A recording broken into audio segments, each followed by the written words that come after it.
అప్పుడు ఉన్నటువంటి మన భారతదేశంలో ముఖ్యంగా మన హిందువుల పరిస్థితి, ముఖ్యంగా భారతీయుల పరిస్థితి కకావికలంగా ఉండేది. ఎవరం కూడా కలిసికట్టుగా ఇట్లా ఒక చోట నిలబడే వాళ్ళం కాదు, కూర్చుండే వాళ్ళం కాదు. కాబట్టి ఆ ఐకమత్యం కొరవడిన కారణంగానే భారతీయులలో మనం 1000 సంవత్సరాలు విదేశీయుల పాలనలో బానిసత్వంలో ఉన్నాం. అది తెలుసో లేదో. మనకు 1947లో స్వాతంత్రం వచ్చింది.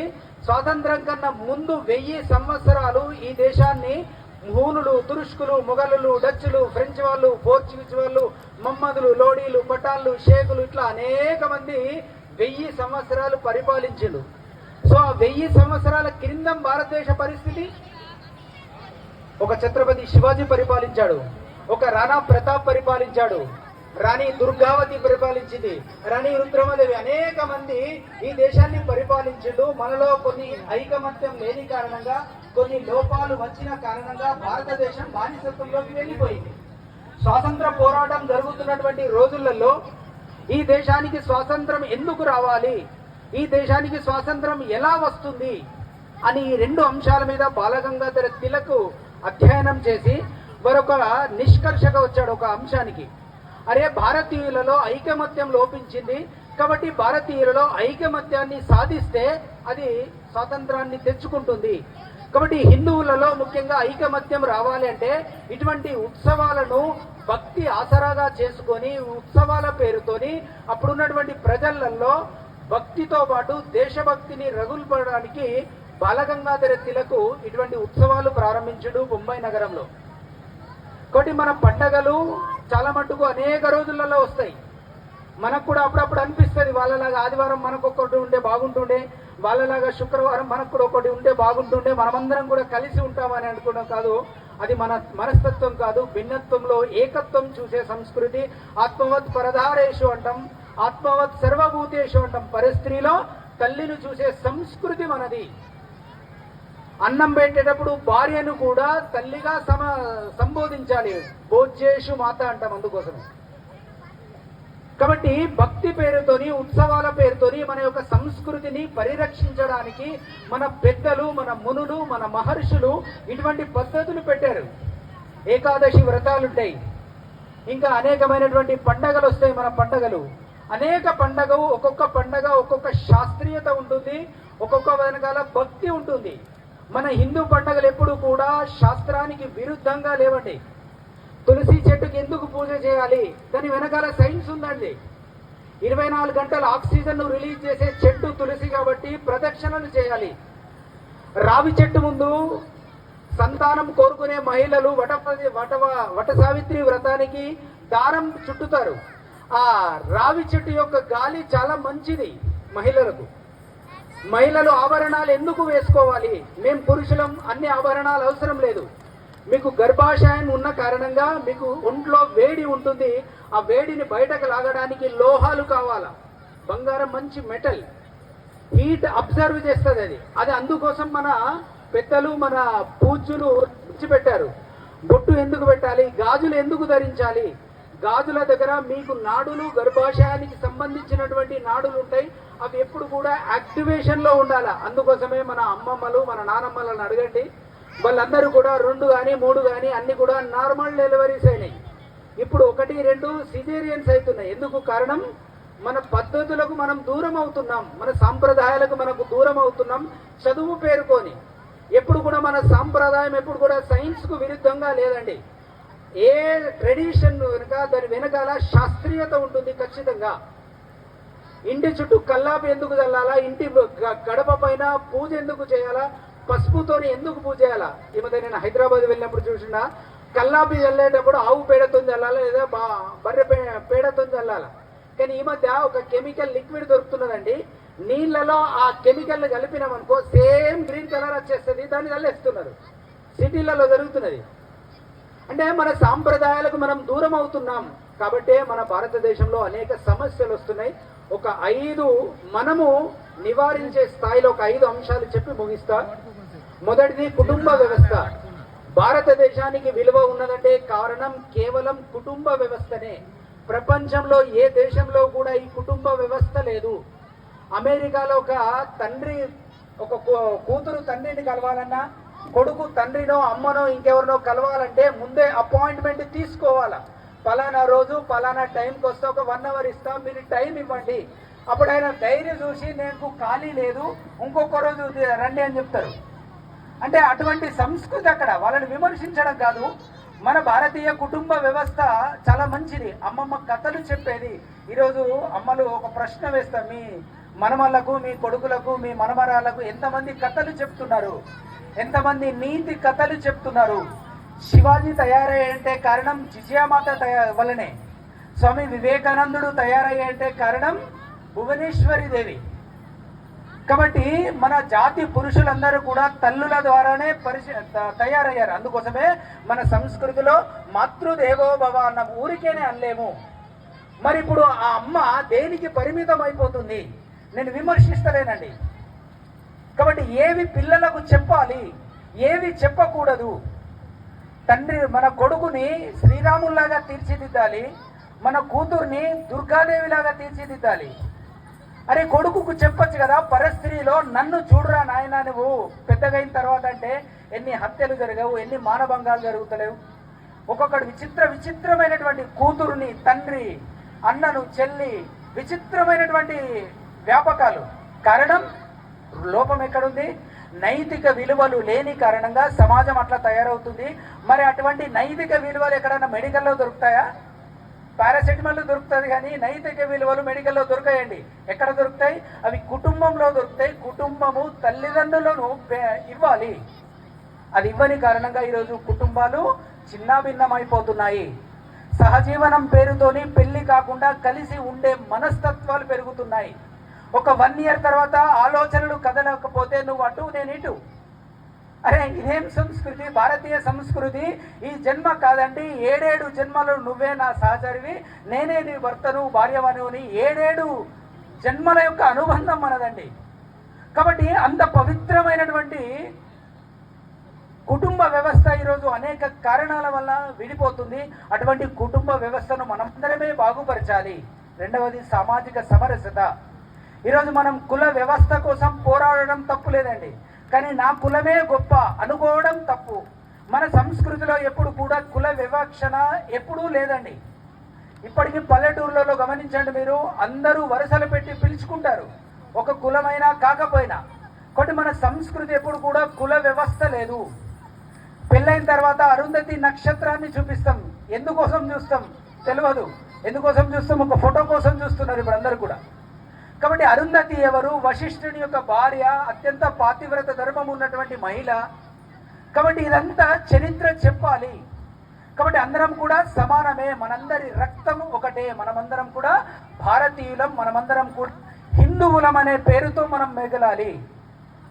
శ్మశానము, నీళ్లు, మందిరం, ఈ 3 చోట్ల వివక్ష ఉండకూడదు.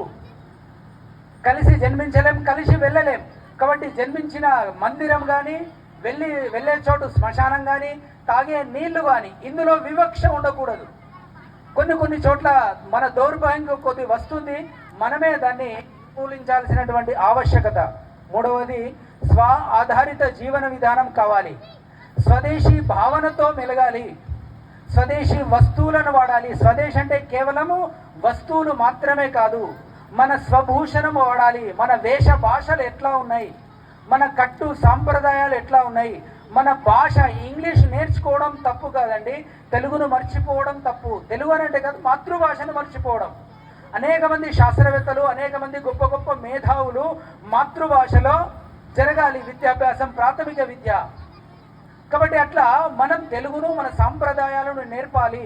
మన యొక్క భాష, భూషణము, భోజనం ఎలా చేస్తున్నాం, కుటుంబంలో ఒక్కసారన్నా కలిసి భోజనం చేస్తున్నామా?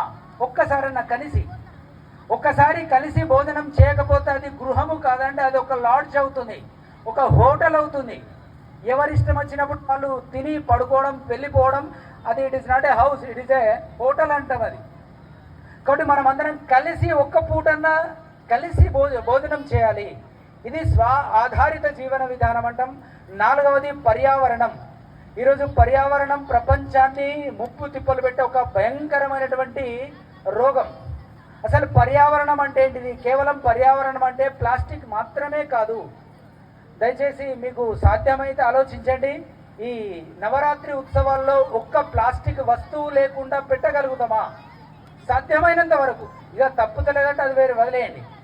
కనీసం పేపర్ ప్లేట్లు ఇన్ని లక్షలు ఖర్చు పెడుతున్నాం కదా, ఒక 200 స్టీల్ ప్లేట్లు కొని పెట్టేస్తే అవిట్లను వాడచ్చు. తోమే సంస్కృతి కూడా నేర్వాలండి. ఈ మధ్య పిల్లలకు అసలు వండడం రావట్లేదు. స్విగ్గీలు, జొమాటోలు వచ్చి నుంచి ఏమీ తెలుస్తలేదు. వండడం తెలుస్తలేదు. ఆఖరికి ప్లేట్ కడగడం కూడా తెలుస్తలేదు. కడగని వాళ్ళని చాలా మందిని చూసిన నా సర్వీస్లో. ప్లేట్ కడగడం రావట్లేదు. ఎందుకంటే అంత యూజ్ అండ్ త్రో వేస్తున్నాం కదా. అందుకోసమే ఈ భయంకరమైనటువంటి వాతావరణ పరిస్థితులు. ఇంతటి వరదలు వచ్చేవా? ఒకప్పుడు వరదలు రాలేవో, ఇప్పుడు వరదలు వచ్చినాయి. వరదలు వస్తే తట్టుకుంటలేం, ఎందుకంటే మానసిక స్థితి అట్లా అయిపోయింది. కాబట్టి దయచేసి మన మండపం కనీసం పర్యావరణ హితంగా జరుపుకుంటున్నామా? ఒక్కొక్క ప్లాస్టిక్ మన ఇంట్లో కూడా కదండి. ఒక 5గురు చుట్టాలు వస్తే మనం ఏం చేస్తున్నాం? ప్లాస్టిక్ ఇస్తాలను పడేస్తున్నాం. ఎవరు కడగాల? కాబట్టి ఆ యొక్క మానసిక స్థితి నుంచి బయటకు రావాలి. ప్లాస్టిక్ వస్తువుల నుంచి ఈ మధ్య హార్ట్ అటాక్స్ బాగా వస్తున్నాయి. కారణం ఒక పరిశోధనలో తేలింది. కారణం ఏంటంటే మనం తినే తిండి కారణం. ఎందుకంటే కలుషితమైనటువంటి వాతావరణంలో ఉన్నాం, కలుషితమైనటువంటి ఆహారం తింటున్నాం. ఇప్పుడు ఆ అమ్మ పెద్దమ్మ ఉంది, అమ్మ తిన్నట్టు మనం తినలేం. ఎందుకంటే వాతావరణం కలుషితమైపోతుంది. కాబట్టి ప్లాస్టిక్లో తింటున్నాం. వేడి వస్తువులు ప్లాస్టిక్లో ఎట్టి పరిస్థితుల్లో తినకూడదు. మీ ఇంట్లో కూడా తినకూడదు మీరు. అందుకోసం ఈ మధ్య పేపర్లలో బాగా వస్తున్నది. స్టీల్ ప్లేట్లు చాలా మంది పట్టుకపోతున్నారు. నేను కూడా పట్టుకపోతాను స్టీల్ ప్లేట్. కాబట్టి ఖచ్చితంగా మన ఇంట్లో అన్న సాధ్యపడుతుందా? మన ఇంట్లో ఒక చిన్న సత్యనారాయణ వ్రతం చేస్తే ప్లాస్టిక్ వస్తువులు, గ్లాసులు తీసుకునే ఉంటున్నాం వేలకు వేలు. ఒకటి పర్యావరణాన్ని రక్షించాలి, చెట్లను కాపాడాలి. ఇది 4వ అంశం. చివరిది పౌర విధులు అని అంటాం. అంటే ప్రభుత్వం నిబంధించినటువంటి నియమాలను మనం పాటించగలగాల. ట్రాఫిక్ నియమాలు కావచ్చు, ఇంకెక్కడైనా ఏ నియమం ఎక్కడ పాటించాలో అక్కడ పాటిస్తే అది పౌర నియమం అంటాం. కాబట్టి ఇట్లా ఒక 5 అంశాలలో మన సమాజాన్ని మార్చాల్సినటువంటి ఆవశ్యకత ఉంది.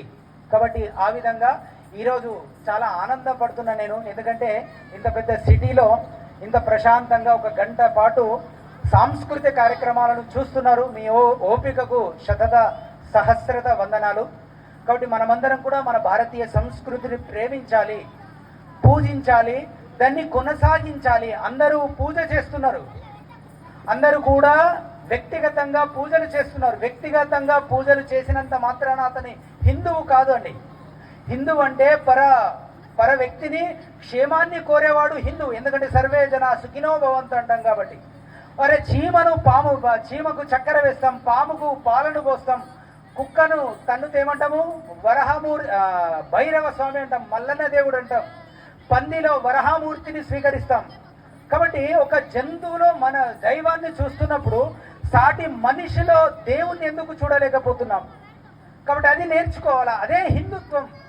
హిందుత్వం అంటే ఏదో ఇంకొకక్కడ వెళ్ళడమో, ఇంకొకక్కడికి వెళ్ళడమో, అభిషేకాలు చేయడమో, పూజలు చేయడమో, ఇది మాత్రమే హిందువు కాదు. అవన్నీ చేయాల్సిందే, తప్పు కాదంటలే.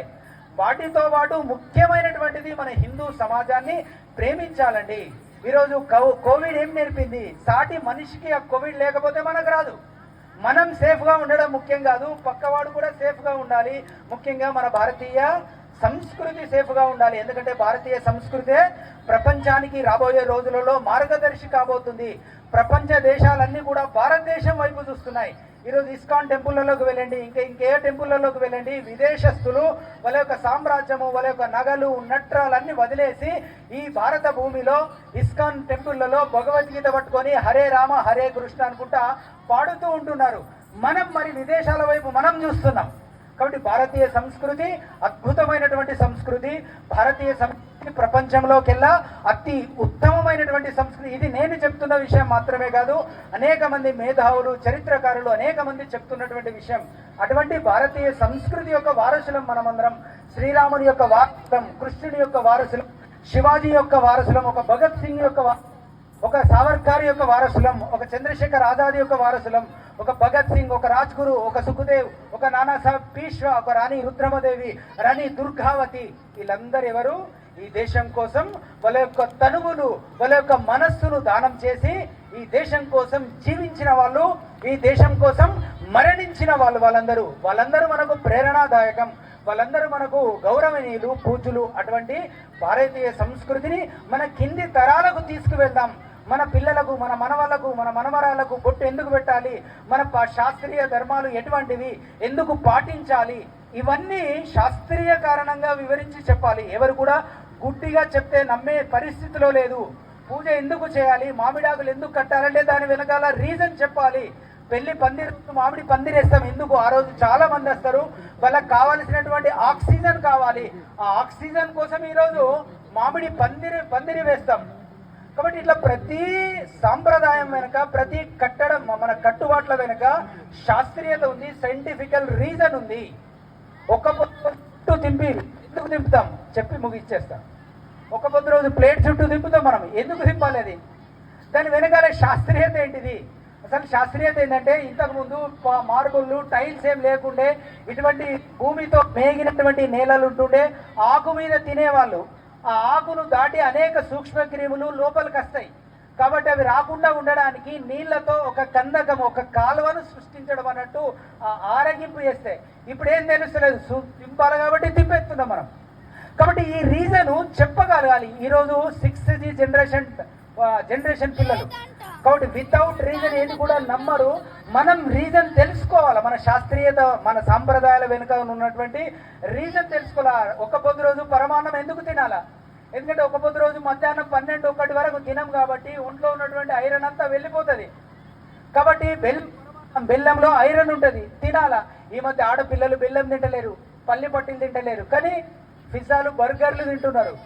అది ఏది మంచిది, ఏది చెడ్డది, ఏది మనవాడు, ఏది మంచివాడు, ఏది చెడ్డది, ఏది మంచిది విచక్షణ లేదు. 5 నిమిషాలు నాకు టేస్ట్ బాగుంటే సరిపోతుంది బస్. కాబట్టి ఇవన్నీ ఎవరు నేర్పాలా, కుటుంబంలో తల్లి నేర్పాలా. మీరేమన్నానండి, నన్ను తిట్టండి, ఏమనండి, తల్లి మాత్రమే ఆధారము. కాబట్టి మాతృవత్ పరధారేషు అంటాం. అందుకోసమే మనం తల్లిని భగవంతుని కంటే మొదటి ప్రాధాన్యంలో ఉంచినటువంటి సంస్కృతి మనది. అటువంటి సంస్కృతిని మనమందరం ముందుకు తీసుకెళ్లాలని ఆశిస్తూ ముగిస్తున్నా. ఈ అద్భుతమైనటువంటి సమయాన్ని నాకు కేటాయించినందుకు శతదా సహస్రత. మీ అందరికీ నమస్కారం.